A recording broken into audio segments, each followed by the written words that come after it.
네, 소개 감사드립니다.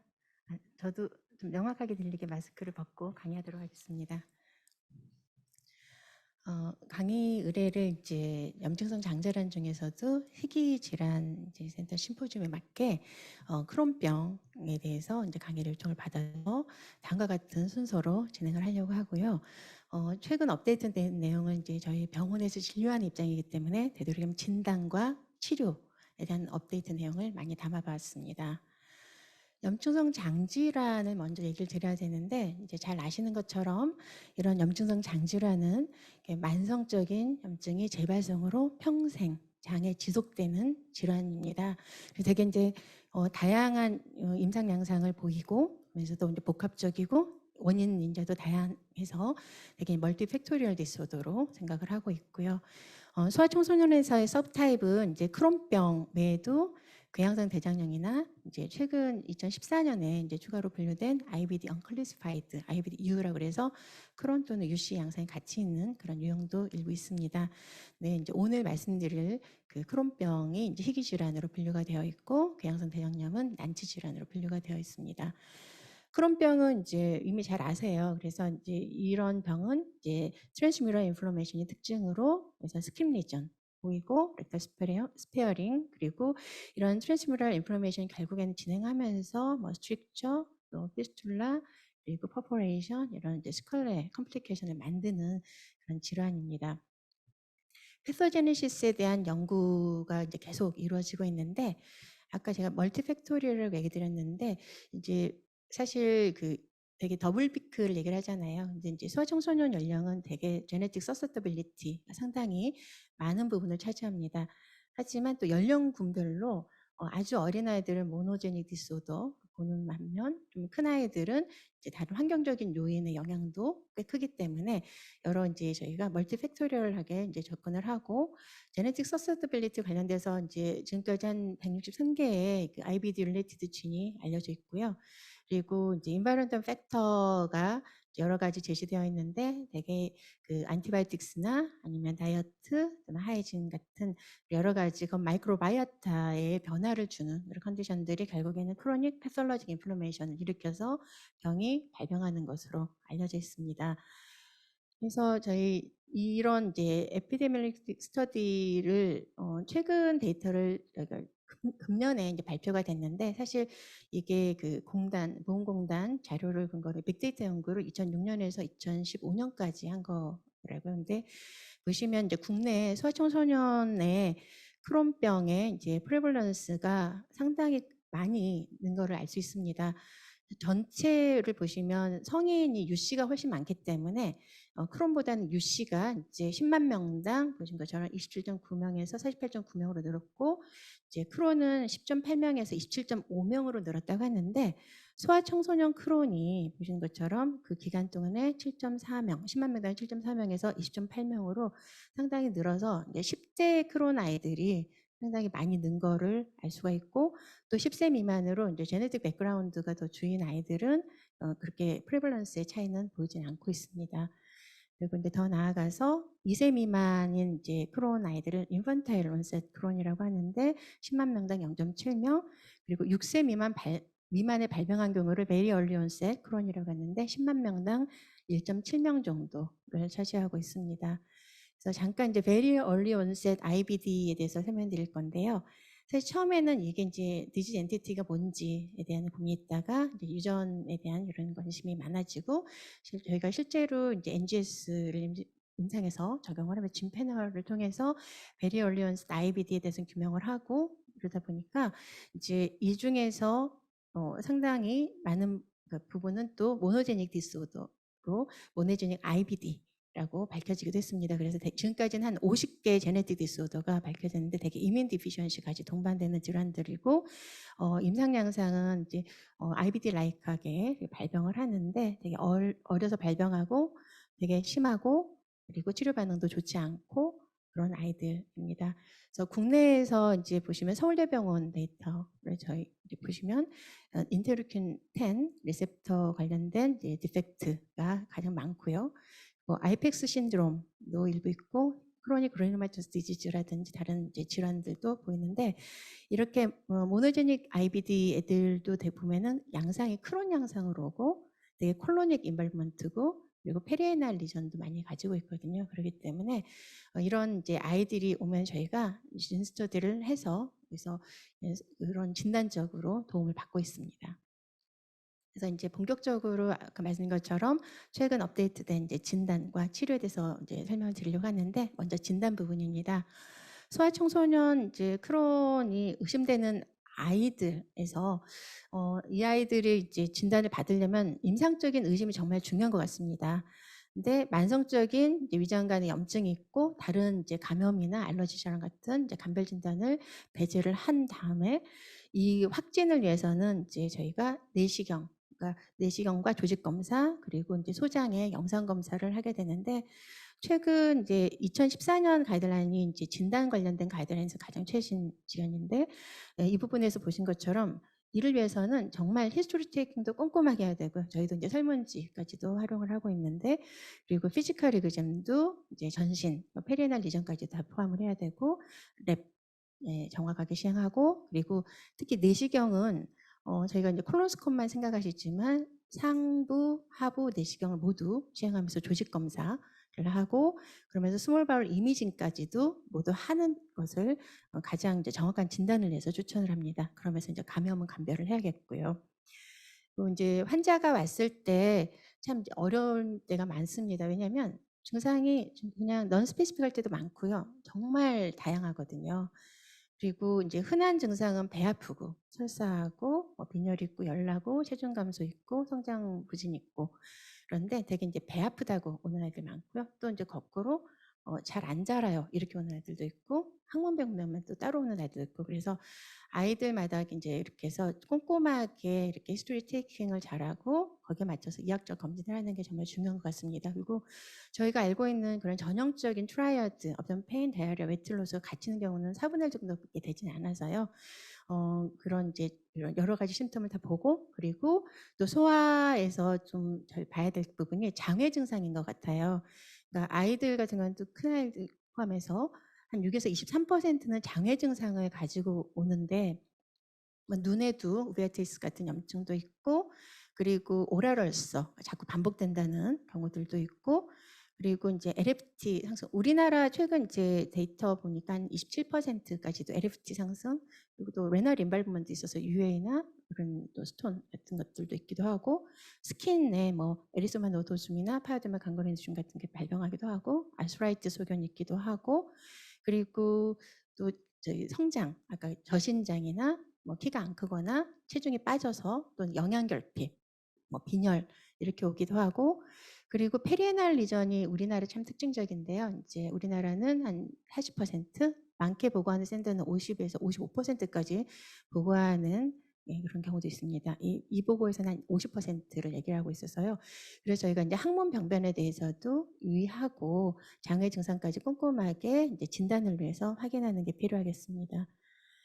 그리고 이제 그다음에 랩인데 환자들이 왔을 때 저희가 알고 있다시피 이제 기본적인 혈액 검사를 하게 됩니다. 혈액 검사에서 CBC, ESR, CRP, 알부민, OTPT, 감마GT 이게 기본 검사입니다. 근데 크론 환자들 중에서 이런 랩이 정상인 애들도 되게 많거든요. 그래서 이런 검사 이제 혈액 검사는 진단 용역도가 높지 않고 이제 최근에 2010년 10몇 년도부터는 이제 피칼 칼프로텍틴이 우리나라에도 드디어 들어와서 신의료 기술이 이제 인정받아서 지금은 이제 보험에 적용되는 검사로 스크리닝에서 정말 잘 쓰고 있고 모니터링에도 아주 유용한 검사인데 혈액 검사보다도 훨씬 더 장에 있는 염증을 잘 반영을 하고 있고 되게 환자들은 수백에서 수천까지 올라가기 때문에 되게 이제 컷오프 이상 저희가 이제 노말 컷오프를 10 아니 죄송 50 이하로 보는데 100 이상인 아이들에서는 충분히 임상적으로 유의한 수치로 저희가 적용을 해볼 수 있겠습니다. 그리고 이제 이런 피칼 칼프로텍틴과 더불어서 저희가 이제 시롤로직 테스트로서 이제 아스카, 앙카 같은 거를 같이 이제 혈액 검사를 하는데요. 임상적으로 좀 의심이 되는데 좀 긴가민가 또는 이게 전형적이지 않는 그런 환자들은 아스카가 이제 크론 환자에서 한 60에서 70% 정도가 파저티브거든요. 그래서 진단에 도움이 되기 때문에 함께 체크하는 것을 권고하고 있습니다. 그리고 이제 장애 증상 있는 아이들은 각각에 맞춰서 뭐 판크레아타이티스에 준하는 랩 이런 식으로 각각을 이제 체크를 하게 되겠고요. 그리고 나서 저희가 이제 하는 게 히스토리 체킹과 피지컬 리그잼과 그다음에 랩 파인딩이 모였기 때문에 드디어 이제 페디아트릭 크론스 디지즈 액티비티 인덱스를 평가할 수가 있습니다. 그래서 이런 액티비티 인덱스는 이제 세부 내용을 보면은 히스토리 체킹에서 저희가 파악한 복통, 그리고 환자 상태, 그다음에 대변 상태, 뭐 설사라든지 혈변이나 새벽변이 있는지, 그리고 이제 피지컬 리듬에서 신체 계측을 포함하니까 체중 변화, 그리고 키 상태, 그로스 빌라시티, 그다음에 복부 진찰 소견, 페리에날 리전, 장애 증상을 다 스코링을 하고 마지막으로 랩에서 헤모글로빈, 헤마토크릿, 그다음에 ESR, 그다음에 알부민 이런 걸 해서 이제 점수를 매겼는데, 이게 첫 진단 시도 중요하지만 저희가 클리니컬 리미션을 PCD-AI로 평가를 하고 또 많은 약제들이 PCD-AI 점수로 보험 적용 기준이 됩니다. 그래서 이거는 이제 저희가 관해 서식지를 아예 만들어 가지고 그냥 입력하면 자동으로 계산하고 그 의무 기록에 들어가도록 해놨습니다. 그리고 이제 스몰 바울 이미징 정말 중요하고요. 그러니까 크론 환자에서는, 그러니까 전 장을 잘 다 침범하는 그런 크론 환자에서는 무조건 스몰 바울 이미징을 해야 됩니다. 그리고 이제 저희가 콜로스코프를 할 때 대부에는 다 일륜까지 들어가지만 터미널륨을 볼 수 없는 경우도 당연히 들어가야 되고요.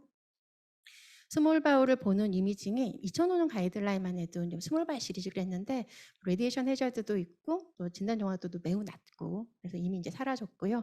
MR 엔테로그래피가 이제 저희 최근 가이드라인에서도 권고를 하고 있습니다. 실제로 이제 아이가 이제 뭐그 non observable substance를 많이 마셔야 되는 단점은 있지만, 그래서 장을 이제 늘린 다음에 이미징을 촬영했을 때 진단 정확도가 상당히 높아서 센시티비티가 84%, 스페시피티는 97% 되거든요. 그래서 이제 소장을 보는 가장 중요한 검사고, 또 레디에이션이 없고, 그리고 환자인 경우에는 보험급여 혜택도 되고 산정특례 때까지 해서 환자 부담 없이 할 수 있는 검사이긴 합니다. 그리고 더군다나 저희 이제 병원 세팅은 초반부터도 페리에날 인발브먼트가 저희가 많기 때문에 같이 촬영하도록 세팅을 해놔서 환자들의 페리에날 리전을 확인하는 데 도움이 돼서 이렇게 이미징 촬영해서 전적인 소견을 파악을 하고 있습니다. 그리고 이제 캡슐 엔도스코프도 이제 제시는 되어 있는데 얼터너티브라고 하는 이유가 센시티비티는 높지만 스페시피티가 무척 낮고, 또 하나는 5% 정도에서는 캡슐이 안 나오거든요. 특히 저희가 스트릭처가 있거나 염증이 심하거나 수술받았던 아이, 또 너무 작은 아이들은 할 수가 없는 것도 문제고, 그리고 이 검사를 하기 위해서는 그래서 이제 잘 나오는지 확인하기 위해서 미리 또 스몰 시즈를 해야 되는 문제도 있습니다. 그래서 저희 또 하나는 비급여 검사이고요. 그래서 이제 대개는 아까 MR 엔테로그래피를 많이 활용을 하고 있고, 그리고 이제 정말 진단의 가장 중요한 것은 내시경입니다. 그래서 아이들이 오면은 이제 모두 다 상부, 하부, 대장 내시경을 다 하고 있는데, 상부 내시경에서 이제 중요한 부분은 이제 블리딩 포커스 리전을 확인하는 것도 중요하면서 더군다나 저희가 이제 크론이 전 장을 침범하니까 어퍼지아 인발브먼트를 확인하는 것도 중요합니다. 그리고 이제 콜론스콥 하면서 이제 당연히 둘 다 바이옵시를 해가지고 확진을 받도록 하고, 이런 검사는 IBD 의심되는 모든 소아 환자에서 해야 되고, 바이옵시도 세그멘트당 2개 이상씩, 그러니까 정말 많이 하라고 되어 있습니다. 그리고 아까 말씀드린 그런 어퍼 엔도스코프를 꼭 해야 되는 이유가 다른 데서 안 나오더라도 어퍼 그러니까 엔도스코프에서 나오는 경우가 7.5%나 되기 때문에 상당히 도움이 되거든요.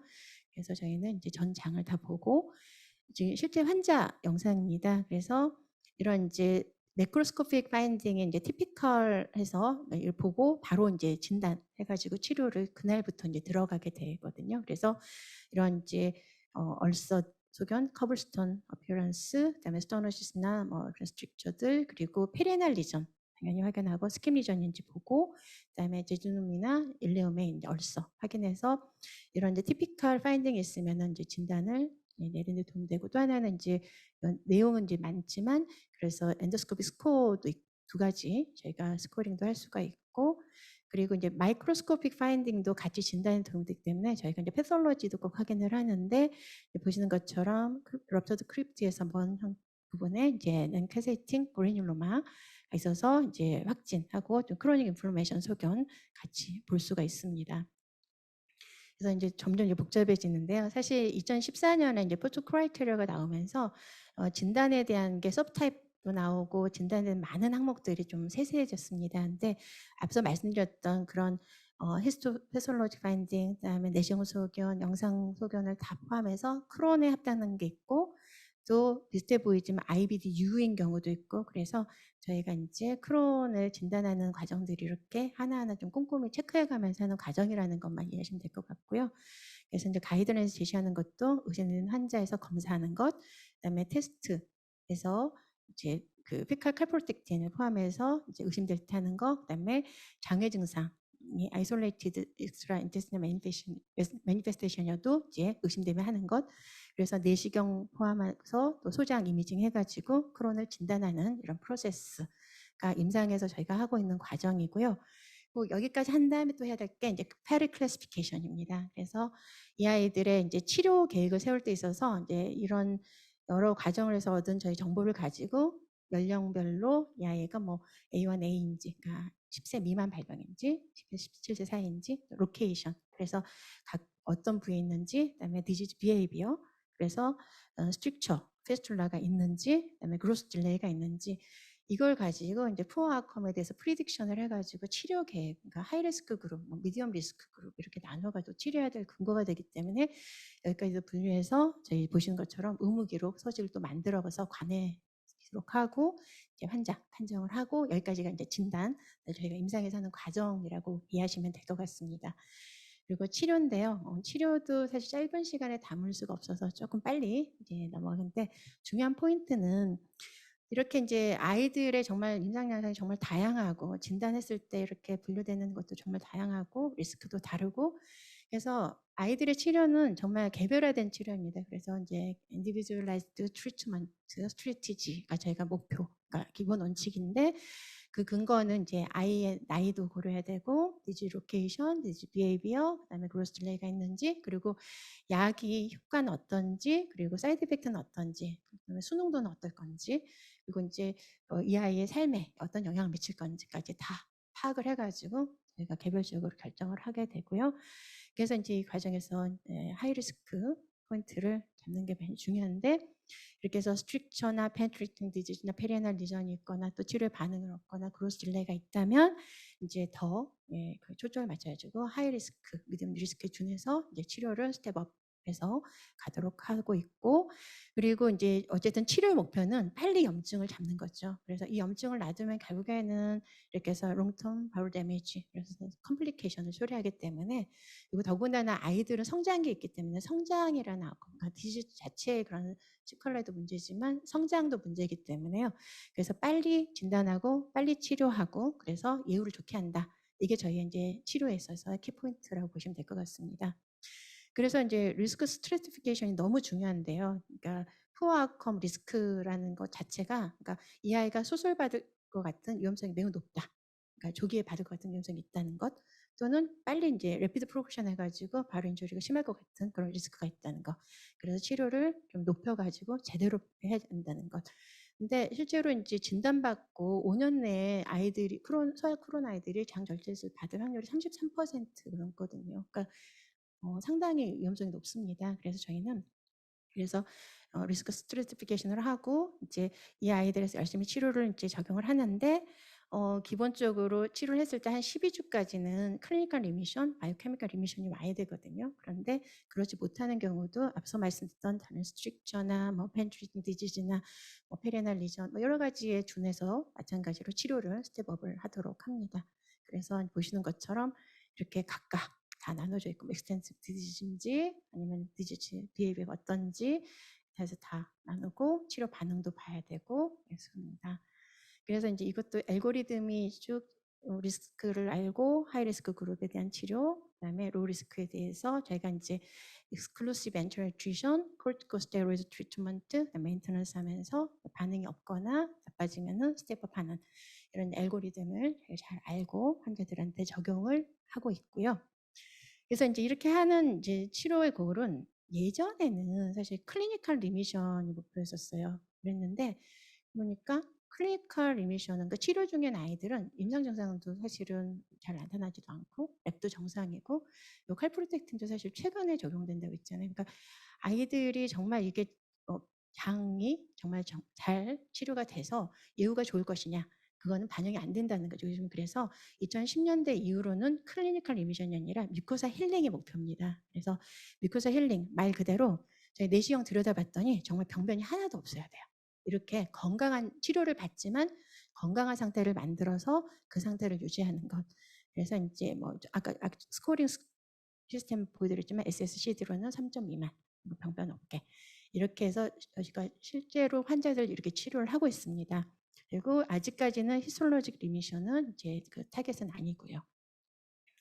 그러면 이게 잘 됐는지에 대한 이제 모니터링을 매번 내시경을 할 수 없으니까 간접적인 지표를 보는데 거기에 대한 게 피칼 칼프로텍틴이 정말 유용합니다. 그래서 진단 정확도가 정말 높고 그래서 95% 이상 이렇게 잘 잡아내고 있고 그래서 이제 치료 중에 타겟이 250 마이크로그램 미만만 돼도 실제로 엔도스코피 리미션하고 코릴레이션을 되게 잘하거든요. 그래서 열심히 이렇게 치료를 하고 100 미만까지 된 아이들도 꽤 있어요. 저희 환자들은. 그래서 그런 경우는 이제 딥 힐링이라고 그래서 뮤코살 힐링, 그다음에 트랜스뮤럴 힐링까지 다 된 경우랑 코릴레이션 되게 잘하고 있습니다. 그래서 이렇게 모니터링을 하고 근데 그렇게 하다가도 또 이제 플레이업 하는 아이들이 있거든요. 그런 아이들은 또 250 이상 상승을 하니까 그럴 때 다시 워크업을 하고 뭐 치료를 스텝 오브 할지를 결정을 하는 또 근거 도움이 됩니다. 그리고 이제 트랜스뮤럴 인발브먼트에 대한 어세스먼트는 이제 이 칼프로텍틴이 좀 한계가 있을 수 있고 실제로 저희가 뮤코사 힐링을 목표로 하기 때문에 내시경 판정하면서 동시에 이제 스몰발 이미징에서 간단하게 스크리닝으로는 소노, 정밀 검사로는 MR 엔테로그래피를 팔로우 검사로 해가지고 판정을 하고요. 근데 아까 말씀드린 것처럼 이제 클리니컬 리비전 기준인 PCD AI는 뮤코사 힐링을 반영하지 못하기 때문에 지금은 모니터링 기준으로는 저희가 생각하지는 않고 이제 치료했을 때 보험 이렇게 적용 기준이라든지 이런 식으로 더 생각을 하고 있습니다. 그리고 이제 치료 내용을 말씀드리면 인덕션 서라피는 요즘에는 이제 소아는 워낙에 근거가 익스클루시브 엔테럴 튜션에 대한 에비던스가 훨씬 많거든요.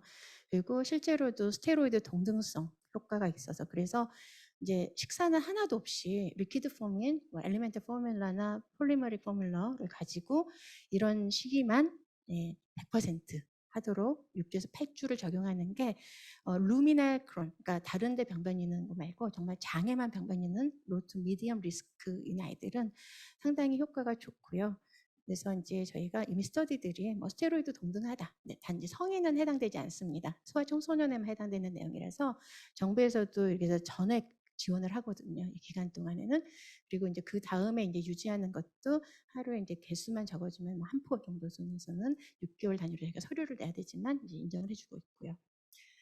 그리고 이제 그 이해를 할 수가 없는 경우에는 저희가 이제 콜티코스테로이드를 하도록 하고 있고, 근데 이제 우리나라의 보험 현실이 사실 문제예요. 하이리스크 그룹에서 TNF 알파를 바로 쓰고 싶은데 우리나라는 한 달에서 2달 정도를 스테로이드랑 뭐 안티바이오틱스랑 이런 걸 쓴 거를 다 기록을 남겨놓고 점수도 스코어가 높고 이런 걸 다 남겨야지만 안티 TNF 트리트먼트 시작할 수가 있거든요. 그래서 안타깝게도 이제 하이리스크 그룹들은 우리나라는 스테로이드를 쓸 수밖에 없는 상황입니다.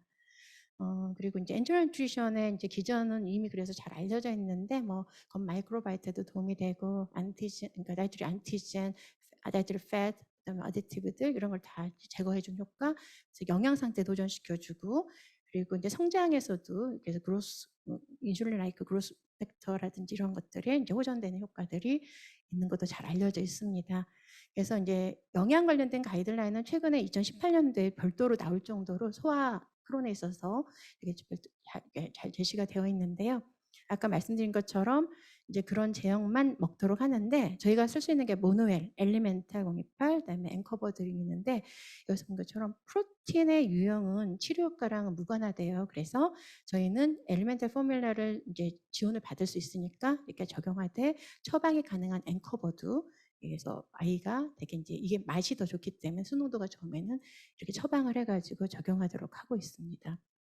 8주 동안 하고 하지만 이제 루미널 크로만 되고 오랄 리전이나 페리에널 리전 장애 증상에는 도움이 안 되는 단점이 있어서 이런 경우는 말씀드린 것처럼 별도의 치료를 해야 되고 그게 이제 스테로이드, 그러니까 우리나라의 상황상 옵션이 될 수밖에 없고요.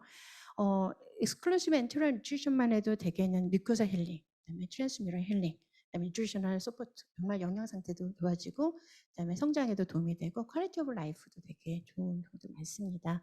그리고 사이드 이펙트도 별로 없고 네, 단 이제 메인터넌스 효과에 대한 이제 에비던스가 낮다는 거 그리고 UC에서는 전혀 에비던스가 지금 없어서 크론 아이들에서만 적용을 하고 있습니다.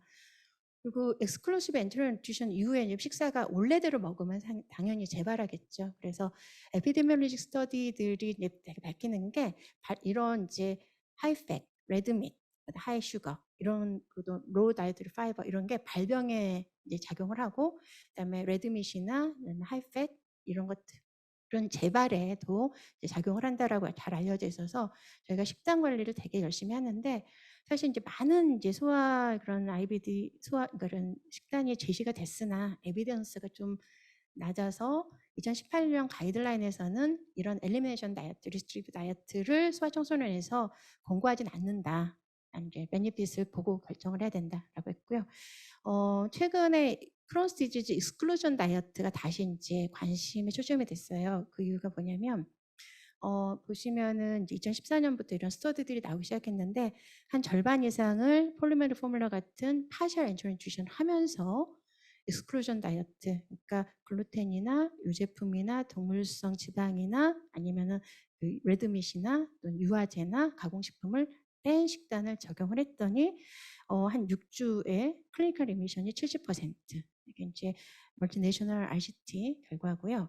그리고 이제 2019년에 되게 유명한 이제 연구 결과인데 보신 것처럼 그런 파셜 엔터리 뉴트리션과 크론스 디지즈 익스클루전 다이어트를 했더니 이런 아이들에서 지금 이제 보시는 것처럼 톨러런스도 그러니까 계속 액상 제제만 2달 내내 먹으라면 사실 아이들 너무 힘들어하고 중간 실패하는 아이들도 있거든요. 그런데 식사 형태로 주면서 병행을 하니까 그래서 수능도도 훨씬 높고요. 그리고 오히려 치료 효과가 훨씬 높게 나왔어요. 그래서 보시는 것처럼 이제 저희가 PCD AI 10점 미만 클리니컬 리미션도 75.6%로 높게 나오고 그 리미션 유지되는 것도 상당히 높게 나와서 저희가 이제 실제로 병원에 이거를 적용을 시작을 했습니다. 근데 외국은 이런 업체에서 시판하는 식사도 있다고 하는데 저희는 이제 병원에서 이런 걸 만들어 가지고 열심히 준비를 해서 이제 교육 자료랑 실제 식단에 적용을 하고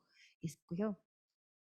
그리고 이제 그 외에 이제 이런 좀 그러니까 인덕션 치료를 위한 그런 거 말고 메인터넌스를 위해서도 또는 릴랩스를 예방하기 위해서도 식이 교육을 열심히 하는데 2018년 가이드라인에서 이제 특정한 어떤 그런 리스트릭트 다이어트는 효과가 없어서 권고를 하진 않지만 이 세 가지는 치료에서 도움되고 재발 예방도 도움된다라는 측면에서 강력하게 권고를 했습니다. 그래서 웨스터나이즈 다이어트 먹지 않기, 그다음에 하이팩 다이어트 피하는 거, 그리고 마지막에 이제 이멀시파이어가 들어가 있는 여러 가지 아이스크림이라든지 소스 드레싱이라든지 그런 것도 피하는 거. 그래서 이런 걸 강조해서 저희가 이제 아이들 식단을 또 별도로 만들어서 교육을 하고 있습니다. 그리고 이제 루미나 크론의 인덕션 트리트먼트 약간 이제 스테로이드를 얘기를 드렸는데 익스클루시브 멘토 뉴트리션 할 수 없는 아이들 또는 이제 그렇게 열심히 했는데도 2에서 4주 정도 했더니 효과가 없다. 그러면 스테로이드도 적용증이 됐는데 생각보다는 에비던스가 그렇게 많은 건 아니었고 또 나라마다 센터마다 다 정말 용량 용법이 다 다르다는 게 그래서 여기에서는 이제 취합을 할 수는 없으나 적어도 체중당 아이들은 이제 체중당 계산을 해서 적용을 하고 서서히 테이퍼링 하는 거. 근데 또 하나는 인덕션 트리트먼트지 메인터넌스는 아니라는 거 기억하시면 좋을 것 같습니다. 그리고 최근에 이제 우리나라에서 사실 많이 적용되는 치료를 보시면은 이제 이렇게 안티 TNF 안티바디 트리트먼트를 보실 것 같습니다.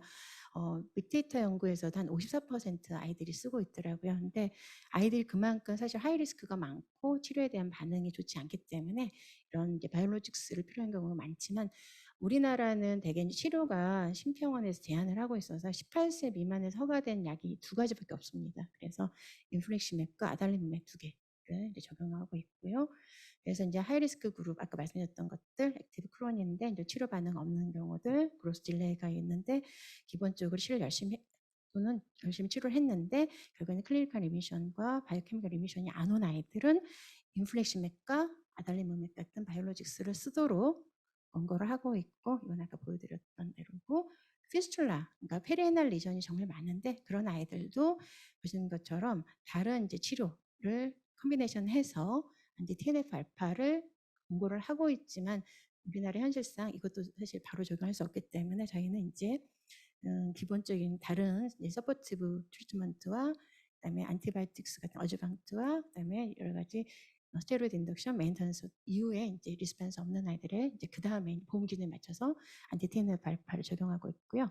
메인터넌스 트리트먼트는 사실 저희가 좀 이제 빨리 MTX로 퍼스트 초이스 이뮤노 모듈레이터로 이제 변환을 했어요. 이게 2010년대 이미 이제 아자사이프린 계열들이 너무 사이드 이펙트도 많고 정말 심한 그런 헤파토셀룰라 T셀 림포마의 그런 보고들이 계속 나오고 그리고 정말 저희가 이게 뭐 TPMT 제노타이핑을 해도 그런 사이드 이펙트 예측도 안 되고 그다음에 용량을 조절을 해도 너무 심각하거든. 본메로 서퍼레이션 되고 뭐 알로페시아도 심하고 이런 그리고 또 치료 효과는 시작을 해도 8에서 12주에나 나타나고 이런 거를 저희가 이제 극복하기 위해서 여러 이제 중에서 메소트렉세이트가 사이드 이펙트도 별로 없고 되게 경미하거나 트랜지언트하고 그러면서 이제 아까 말씀하신 효과도 바로 나타나면서 안전하고 그래서 이제 퍼스트 초이스로 공고가 되고 있어서 저희는 이미 이거를 10년 전부터 적용을 하고 있고요.